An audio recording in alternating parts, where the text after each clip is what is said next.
হজ এবং উমরা আদায় করো। তার কারণ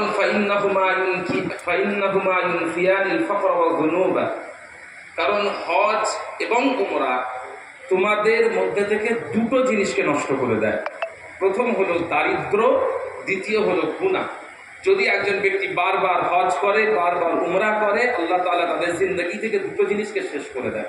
এক হলো দারিদ্র, গরিবি, আর দুই হলো গুনাহ। তারপর আল্লাহ রাসূল সাল্লাল্লাহু আলাইহি ওয়াসাল্লাম বলেন কিভাবে শেষ করে দেয়, কামা ইউনফিল কিরু খুবসাল হাদিদি ওয়াল যাহাবি ওয়াল ফিদ্দা। যেমন ভাবে একটা ভাট্টিতে একটা যেখানে লোহা, সোনা, রূপাকে গলানো হয়, সেখানে যখন এইগুলোকে দেওয়া হয়, লক্ষ্য করবেন আপনারা উপরে একটা যে খুব যেগুলো ভেজাল যেগুলো থাকে, যখন গলানো হয় সোনা, রূপা এবং লোহাকে, সেগুলো উপরে ভেসে ওঠে এবং যারা কাজ করেন তারা ওগুলোকে তুলে ফেলে দেয়।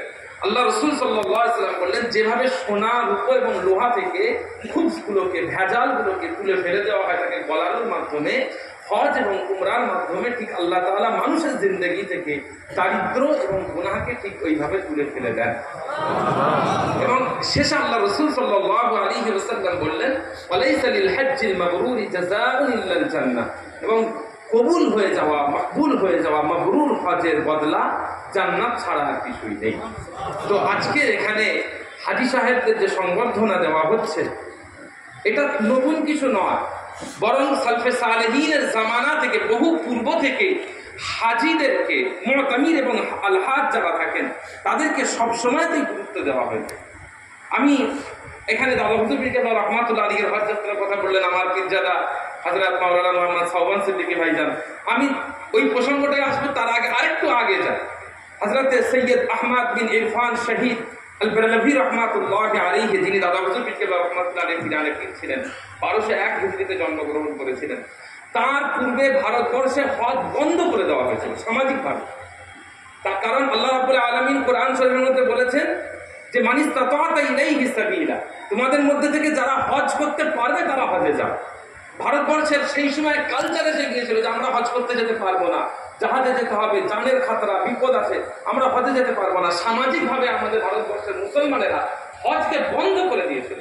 আহমদ বিন ইরফান শহীদ রহমাতুল্লাহ আলাইহি তার বর্ণাঢ্য কর্মময় জীবনের শুরুয়াতটা হয়েছিল একটা সামাজিক হজ, যে হজে তিনি হাজার হাজার হাজীদেরকে সাথে করে নিয়ে তিনি একত্রিত করে হজে গিয়েছিলেন, যাতে ভারতবর্ষের বুকে আবার হজকে নরমালাইজ করা যায়, সমাজে আবার যাতে হজকে ফিরিয়ে আনা যায়। বড় ভাইজান হুজুর কেবলা বললেন, দাদা হুজুর পীর কেবলা রহমাতুল্লাহ মুজাদ্দিদুজ্জামান রহমাতুল্লাহ আলাইহির হজের কথা, যে মানুষ 6 আনা, 12 আনা, 8 আনা দিয়ে হজে গেছে।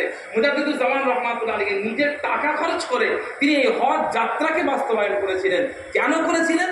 যাতে এই হজকে আবার সমাজে নরমালাইজ করা যায়, সমাজে ব্যাপকভাবে প্রচার প্রসার করা যায়। তার কারণ হজ হচ্ছে শাআইরুল্লাহ। আল্লাহ তাআলা কোরআনে বলছেন ইন্নাস সাফা ওয়াল মারওয়াতা মিন শাআইরিল্লাহ। হজ, সাফা এবং মারওয়া হচ্ছে আল্লাহ তাআলার নিদর্শন। শুধু সাফা মারওয়া নয়, কাবা শরীফ আল্লাহ তাআলার নিদর্শন, মুজদালিফা আল্লাহ তাআলার নিদর্শন, আরাফাত আল্লাহ তাআলার নিদর্শন, জাবলে রাহমাত আল্লাহ তাআলার নিদর্শন, এবং অনেক বড় নিদর্শন হচ্ছে রাসূলুল্লাহ সাল্লাল্লাহু আলাইহি ওয়াসাল্লামের রওজা মুবারক। সুবহানাল্লাহ, নারে তাকবীর, নারে তাকবীর। তো সেই জায়গাগুলো, সেই নিদর্শনগুলো যাতে মুসলমানের অন্তরে গেঁথে দেওয়া যায়, সেই জন্য সালফে সালেহিনদের জামানা থেকে হজকে গুরুত্ব দেওয়া হয়েছে। এবং দাদা হুজুর পীর কেবলা রহমাতুল্লাহ তার কর্মময় জীবনে সেই হজকে গুরুত্ব দিয়েছেন। এবং আজও জমিয়তে উলামায়ে বাংলা সহ আমাদের অন্যান্য শুধুমাত্র ভাইজান করছেন তা নয়, সকলে মিলে আমরা হজকে গুরুত্ব দিই, উমরাকে গুরুত্ব দিই, এটাকে আমরা প্রমোট করি যাতে আল্লাহর শাআইর মানুষের অন্তরের মধ্যে পৌঁছে যায়। এটা হচ্ছে আমার একটা কথা। আরেকটা কথা আমি সংক্ষেপে বলবো, বেশি সময় নেব না। সেটা হচ্ছে আজকে আমরা এখানে এসে উপস্থিত হয়েছে মুজাদ্দিদুজ্জামান রহমাতুল্লাহ আলাইহির দরবারে। আমি প্রথমেই ছাদে আসলাম এবং এসে যখন দাদা হুজুর পীর কেবলা রহমাতুল্লাহ রওজা মুবারক দেখতে পাচ্ছিলাম, যেন আমার মনে হচ্ছিল কল্পনা যেন যে তিনি আমাদেরকে আগলে রেখেছেন। তো সেই মুজাদ্দিদুজ্জামান রহমাতুল্লাহ আলাইহি তার যে ইতিহাস, আমি তার জিন্দেগি থেকে 3টে পয়েন্ট আপনাদের কাছে আলোচনা করবো। 3টে পয়েন্ট ছোট্ট ছোট্ট করে। দাদা হুজুর পীর কেবলা রহমাতুল্লাহ আলাইহির জীবনের কর্মময়তা বিশাল, তার কাজ বহু ছিল, কিন্তু আমি 3টে মূল পয়েন্টে আলোচনা করবো। নাম্বার 1 যেটা তিনি করেছিলেন সেটা হচ্ছে শিক্ষার বিস্তার। মুজাদ্দিদুজ্জামান রাহমাতুল্লাহ আলাইহি আমার বড় ভাইজান সানাউল্লাহ সিদ্দিকী ভাইজান বললেন যে তখন বাংলা ভাষায় ফতোয়া লেখা, বাংলা ভাষায় কিতাব পড়া, বাংলা ভাষাতে কোরআনের ব্যাখ্যা হবে, এগুলো অকল্পনীয় ছিল। মুজাদ্দিদুজ্জামান রাহমাতুল্লাহ আলাইহি লড়াই করে তার জিন্দেগিতে 2000-এর বেশি বাংলা কিতাব লেখা হয়েছিল এবং 30টারও বেশি বাংলা পত্রিকা তিনি পৃষ্ঠপোষকতা করেছেন। সুবহানাল্লাহ, নারে তাকবীর, মাশাআল্লাহ। এটা যেমন একটা তার অবদান ছিল, অপরদিকে তার আরেকটা গুরুত্বপূর্ণ অবদান ছিল মাদ্রাসা প্রতিষ্ঠা। শুনলে অবাক হয়ে যাবেন, একজন মানুষ আমরা আমাদের সারা জীবন মেহনত করে একটা মাদ্রাসা দাঁড় করাতে পারি না। মুজাদ্দিদুজ্জামান রাহমাতুল্লাহ আলাইহি তার জীবনের জিন্দেগির লড়াইয়ে একটা দুটো নয় 700 মাদ্রাসা প্রতিষ্ঠিত করেছেন। সুবহানাল্লাহ, নারে তাকবীর।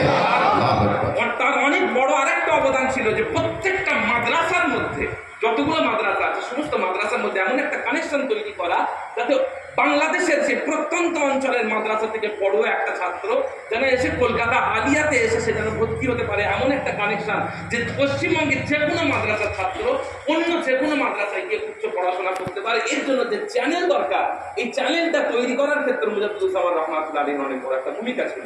এটা হলো দাদা আব্দুল বিকার রাহমাতুল্লাহ আলাইহির জিন্দেগির একটা শিক্ষার বিস্তারের কাজ। শুধু তাই নয়, তিনি শুধুমাত্র বাংলায় শিক্ষা বিস্তারের কাজ নয়, এখানে আলোচনা হলো যে আমার ভাইজান বললেন বাদাখশান পর্যন্ত, বুখারা পর্যন্ত, মক্কা শরীফ পর্যন্ত, মদিনা শরীফ পর্যন্ত ইসলামের আলো পৌঁছে গিয়েছিল। শুধু তাই নয়, দাদা আব্দুল বিকার রাহমাতুল্লাহ আলাইহির বিশিষ্ট একজন খলিফা ছিলেন, সেই খলিফা হচ্ছেন হযরত সুফি সদরুদ্দিন সাহেব রাহমাতুল্লাহ আলাইহি। শুনলে অবাক হয়ে যাবেন, তিনি মায়ানমার এবং চীনে পর্যন্ত গিয়ে দাদা আব্দুল বিকারের সিলসিলার প্রচার এবং ইসলামের প্রচার এতটা যত সম্ভব বিস্তার অর্জন করা সম্ভব ছিল দাদা হুজুর রহমাতুল্লাহ শিক্ষার ক্ষেত্রে সেটা করেছিলেন। দ্বিতীয় নাম্বার জিনিস, আরেকটা দাদা হুজুর রহমাতুল্লাহ জিন্দেগির গুরুত্বপূর্ণ অংশ, সেটা হচ্ছে কি ইলমে তাসাউফের প্রচার প্রসার। আমরা সকলে জানি মুস্তাফা মাদানী রহমাতুল্লাহ আলাইহি আমাদের পূর্বপুরুষ ছিলেন। মুস্তাফা বাঙালি রহমাতুল্লাহ আলাইহি বলা হয়, মুস্তাফা মাদানী রহমাতুল্লাহ আলাইহি বলা হয়। হযরত মুস্তাফা মাদানী রহমাতুল্লাহ আলাইহি পীর ছিলেন হযরত মাসুম রব্বানী রহমাতুল্লাহ আলাইহি, এবং মাসুম রব্বানী রহমাতুল্লাহ আলাইহির যে মাকতুবাত আছে সেখানে মুস্তাফা মাদানী রহমাতুল্লাহ আলাইহিকে লেখা বিভিন্ন চিঠি সেখানে আছে। সেই চিঠিতে তিনি মুস্তাফা মাদানী রহমাতুল্লাহকে মুস্তাফা বাঙালি রহমাতুল্লাহ আলাইহি বলেছেন। তো এই মুস্তাফা বাঙালি রহমাতুল্লাহ আলাইহি বা মুস্তাফা মাদানী রহমাতুল্লাহ আলাইহি যার মাধ্যমে এই বাংলার বুকে নকশবন্দিয়া তরিকা এবং মুজাদ্দিদিয়া তরিকার বিশাল প্রচার প্রসার করেছেন এবং সেই ধারাকে অব্যাহত রেখেছিলেন মুজাদ্দিদুজ্জামান রাহমাতুল্লাহ আলাইহি। তিনি শুধুমাত্র নকশবন্দিয়া এবং মুজাদ্দিদিয়া নয়, তার সাথে সাথে চিশতিয়া এবং কাদেরিয়া, যেটা আমাদের ভারতবর্ষের বুকে খুব গুরুত্বপূর্ণ দুটো সুফি অর্ডার। মোট আমাদের ভারতবর্ষে বলা যেতে পারে 5টা সব থেকে বড় সুফি অর্ডার ছিল, সব থেকে বড় 5টা তরিকা ছিল। চিশতিয়া, সোহরাওয়ার্দিয়া সব থেকে প্রাচীন, তারপরে হচ্ছে কাদেরিয়া, তারপরে নকশবন্দিয়া, তারপরে নকশবন্দিয়া মুজাদ্দিদিয়া। এই যে তরিকাগুলো দাদা হুজুর বিকেল রহমাতুল্লাহ ব্যাপকভাবে প্রচার প্রসার করেছিলেন। বিভিন্ন জায়গাতে তিনি জিকরের মজলিস করেছিলেন। আজকে আমার বলতে গর্ব হয় যে আমাদের জমিয়তে উলামায়ে বাংলার সভাপতি জনাব পীর আল্লামা মুফতি ইমরাউদ্দিন সিদ্দিকী ভাইজান হুজুর কেবলা, তিনি অত্যন্ত ডেডিকেশনের সাথে, অত্যন্ত আত্মত্যাগের সাথে বিভিন্ন জায়গায় গিয়ে, বিভিন্ন এলাকাতে গিয়ে যেমন জিকরের মজলিস করাচ্ছেন, প্রতি মাসে মাসে ফুরফুরা দরবার শরীফ জিকরের মজলিস করাচ্ছেন। এটা শুধুমাত্র আজকের এই প্রচেষ্টা নয়, বরং রাসূলুল্লাহ সাল্লাল্লাহু আলাইহি ওয়াসাল্লামের পর থেকে নিয়ে এই পর্যন্ত ইসলামের যে লিগাসি আছে সেটাকে ধরে রাখার একটা মাধ্যম হলো এই জিকরের। সুবহানাল্লাহ, সুবহানাল্লাহ। এটা একটা খিদমত। তার সাথে সাথে আল্লামা রুহুল আমিন সাহেব রাহমাতুল্লাহ আলাইহি দিয়ে, তারপরে সুফি নিসারউদ্দিন আহমেদ সাহেব রাহমাতুল্লাহ আলাইহি দিয়ে, হযরত সুফি সদরুদ্দিন সাহেব রাহমাতুল্লাহ আলাইহি দিয়ে, এইভাবে করে তিনি লক্ষ্য করা গেছে যে সারা বাংলা আসামের বুকে, অখণ্ড বাংলা আসামের বুকে তিনি দাদা হুজুর পীরের সিলসিলা এবং 4 তরিকা তিনি খেদমত করেছেন। আমার একটা ছোট্ট কথা মনে পড়ে যায়, এই ভারতবর্ষের বুকে সর্বপ্রথম খুব প্রসিদ্ধ সুফি হচ্ছেন হযরত খাজা মাইনুদ্দিন চিশতি আজমিরি রাহমাতুল্লাহ আলাইহি। কিন্তু প্যান ইন্ডিয়াতে তথা পুরো ভারতীয় উপমহাদেশের বুকে যদি তাসাউফকে প্রচার করতে হয়, এই প্রচার প্রসারে কিন্তু সবথেকে বড় ভূমিকা হযরত খাজা মাইনুদ্দিন চিশতি রাহমাতুল্লাহ আলাইহি ছিল না, বরং ছিল কার? হযরত খাজা নিজামউদ্দিন আউলিয়া রাহমাতুল্লাহ আলাইহি। তার কারণ তিনি গোটা ভারতবর্ষ উপমহাদেশের বুকে 700 খলিফা পাঠিয়েছিলেন। ওই 700 খলিফা সারা ভারতবর্ষের, আজ আমাদের বাংলার গৌড়ে আছেন হযরত হাফিজ সিরাজউদ্দিন আউধি রাহমাতুল্লাহ আলাইহি, বা এরকম আরো বিভিন্ন জায়গাতে তিনি খলিফা পাঠিয়ে প্রত্যেকটা ভারতবর্ষের কোণে কোণে সিলসিলাকে এবং ইলমে তরিকাতকে পৌঁছে দিয়েছিলেন। ঠিক একইভাবে একই কাজ করেছিলেন মুজাদ্দিদুজ্জামান রাহমাতুল্লাহ আলাইহি। তিনি আমভাবে সকলকে খলিফা করে হাজার হাজার খলিফা বানিয়ে দিয়ে বাংলার বুকে ছড়িয়ে দিয়ে সিলসিলাকে, তরিকাকে তিনি আম মানুষের কাছে নিয়ে পৌঁছে দিয়েছেন। এটা দাদা হুজুর রহমাতুল্লাহ আলাইহির তরিকাতের ক্ষেত্রে একটা ভূমিকা ছিল। 3 নম্বর আরেকটা ছোট্ট ভূমিকার কথা বলে আমি শেষ করব, সেটা হচ্ছে দাদা হুজুর রহমাতুল্লাহ আলাইহির জিন্দেগির একটা খুব গুরুত্বপূর্ণ কাজ ছিল মুসলিমদের মাঝে ঐক্য সাধন করা। এই জন্য তিনি বিভিন্ন সংগঠন করেছেন। আজকে আপনাকে একটা কথা বললে আপনারা চমকে যাবেন। আজকে যে জমিয়াতে উলামায়ে বাংলা এই সংগঠন যেদিন প্রতিষ্ঠিত হয়, এই প্রতিষ্ঠা লগ্নে এই সংগঠনের কারা কারা লিডার ছিলেন জানেন? যেমন একদিকে দাদা হুজুর রহমাতুল্লাহ লিডার ছিলেন, ঠিক একইভাবে এই সংগঠনের লিডার ছিলেন মৌলানা আকরাম খান, মৌলানা আব্দুল্লাহিল বাকি। এরা কারা? এরা ছিলেন তৎকালীন সময়ে সারা বাংলার শ্রেষ্ঠ আহলে হাদিস। তাদেরকে রাজস্থান দিয়েছিলেন দাদা হুজুর রহমাতুল্লাহ। কিসের ভিত্তিতে? না মুসলিম ঐক্যের ভিত্তিতে। পরবর্তীকালে শুনলে অবাক হবেন, মৌলানা আকরাম খান তার খেতাবের মধ্যে দাদা হুজুর রহমাতুল্লাহ বহু সমালোচনা করেছেন, কিন্তু তার মুহাম্মাদি পত্রিকা বন্ধ হয়ে গেল, পয়সা অভাবে চললো না।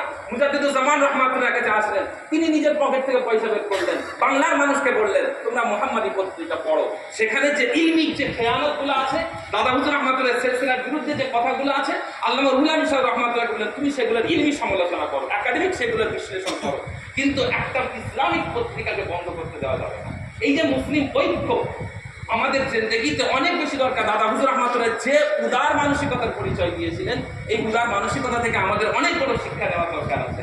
আজকে জমিয়াতে উলামায়ে বাংলা সেটা আমাদের সিলসিলার মধ্যে এসে থেকেছে, আমাদের সিলসিলার মানুষরা এটাকে নেতৃত্ব দিচ্ছে।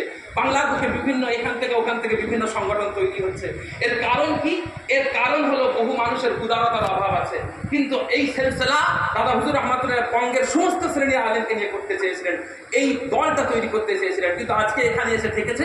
তার কারণ আমার মনে হয় অন্যদের উদারতার অভাব ছিল। মুজাদ্দিদুজ্জামান রহমাতুল্লাহ যে উদারতা দেখিয়েছিলেন সেটা গ্রহণ করতে তারা পারেননি, সেই জন্য আজকে এই অবস্থা। যাই হোক, এখানে আমি শেষ করব। আমাদের জিন্দেগিতে এই 3টে লক্ষ্য মনে রাখতে হবে: শিক্ষার উন্নতি, তাসাউফের উন্নতি এবং ঐক্যের উন্নতি। এই 3টেকে যদি আমরা একত্রিত করতে পারি, তাহলে মুজাদ্দিদুজ্জামান রহমাতুল্লাহ আলাইহির সিলসিলার আদর্শকে আমরা মজবুতভাবে গ্রহণ করতে পারবো এবং আমরা সামনে এগিয়ে যেতে পারবো। আজ এই পর্যন্ত। আসসালামু আলাইকুম ওয়া রাহমাতুল্লাহি ওয়া বারাকাতুহু।